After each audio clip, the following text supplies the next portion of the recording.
Here I have a threaded straight connection. It's got the male threaded end, female push fit on top, so with a hex head nut so you can tighten it.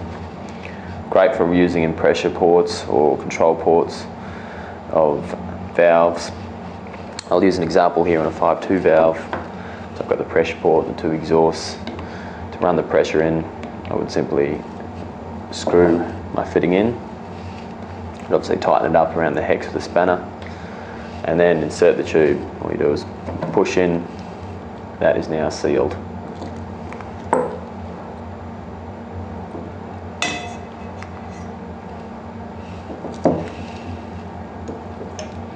To release, I pull the collets back and pull the tube out.